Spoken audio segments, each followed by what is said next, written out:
Welcome to Dark Knight Films Reviews and another Hammer Productions night. Tonight, I will be reviewing Asylum, released in 1972. Directed by Roy Ward Baker, from a script by Robert Bloch. Starring Robert Powell, Patrick Magee, Barbara Perkins, Sylvia Syms, Richard Todd, Barry Morse, Peter Cushing, Charlotte Rampling, Britt Ekland, James Villiers, and Herbert. Now, this is not a Hammer film. This is another Amicus film, and this one is a horror anthology. And this is not as strong as the other film that was based on Robert Bloch's stories that he wrote for Amicus, which was The House That Dripped Blood. But it's not bad. This is, I mean, I don't think Amicus ever made a bad horror anthology. Some of their just standard feature films, a little questionable. But I don't think they ever made many mistakes as far as these anthologies. They were always very, very good. Just like Torture Garden was one of the best, and Tales from the Crypt.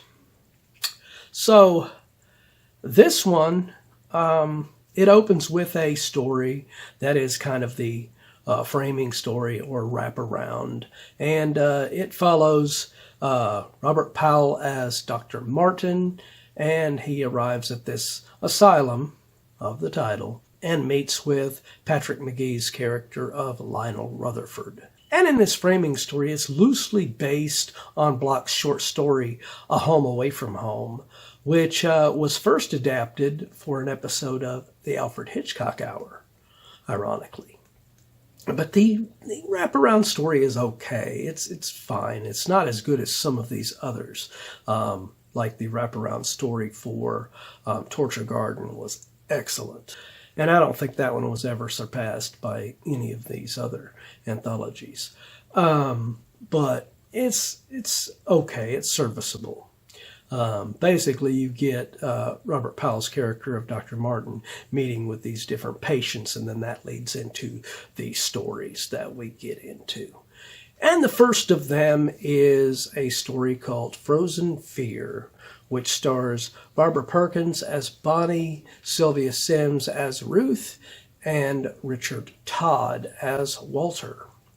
And this one was an original story for Asylum, which wasn't adapted from anything else that was in anything else. And it's a pretty damn good story. I like the fact that, the married man and his mistress plot to kill his wife, and then she doesn't fully stay dead and ends up coming back in a certain way that is just so creepy and so weird.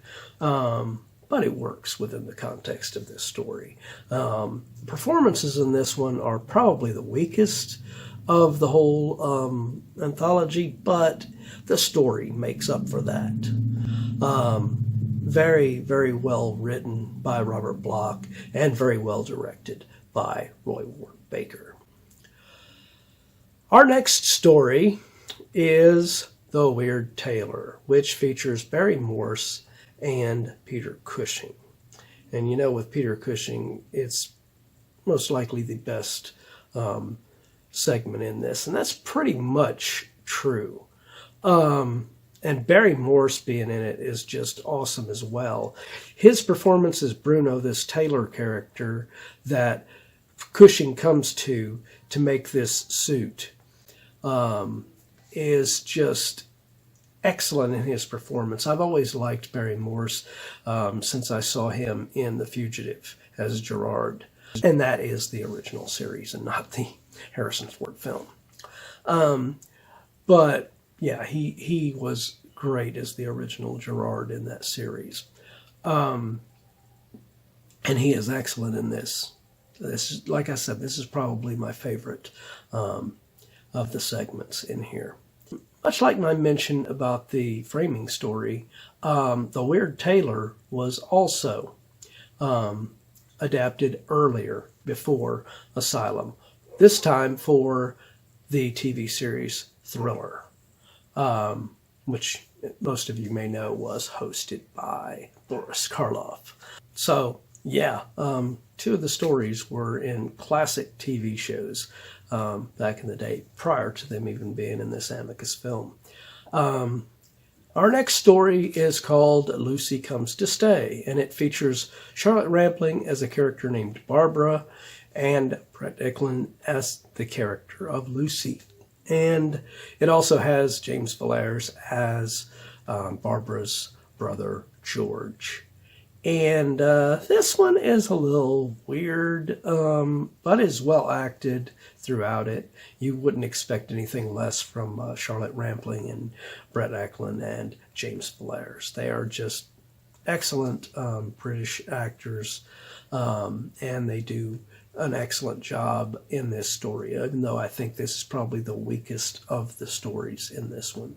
And then we come to our final story, which is Mannequins of Horror, which stars the always excellent Herbert as the character of Dr. Byron. Now, I said earlier that I thought maybe the, Peter Cushing story, The Weird Tailor, might be the best in this, but, it almost comes down to these two, because I really love Herbert and I love his portrayal in this segment here. This is another one that was adapted, but it was adapted after Asylum. Mannequins of Horror was later adapted for the short-lived television series Monsters, ironically. So it's kind of odd that an Amicus film had two stories in it that were adapted prior in classic shows with the Alfred Hitchcock Hour and Thriller, and then you had another segment in here that ended up being adapted later in a TV series like Monsters. But overall, I think this one is a very well done horror anthology. Like I said, I don't think it's as good as some of those others from Amicus, but like I said, Amicus did not do bad horror anthologies. So I am going to give Asylum from 1972, I am going to give this one a 8.9 out of 10. It is very well done. And if you've not seen it, I implore you to check it out. It's very well done. Anyway, hope you've enjoyed this review. And if you have, do not forget to like, share, and subscribe. And don't forget to click that bell icon so you can be notified about future videos just like this one. And while you're by the subscribe button, click that join button and become a Dark Knight fan. As a Dark Knight Fan Plus member, you have access to an area on the channel where you can request a movie, TV series, or ranking video of your choosing. And when that video goes up, it will go up for all Plus members prior to it going up on the channel for all other subscribers. So if you want to get interactive and help me to get movies on this channel that I might not normally review, become a Plus member. Well, that's it for another Hammer Productions night. If you missed last week's Hammer Productions night, check out the link up here to get caught up on that one. Or if you missed any of the other Hammer Productions night, be sure and check out the playlist right here to get caught up on any of them that you have missed.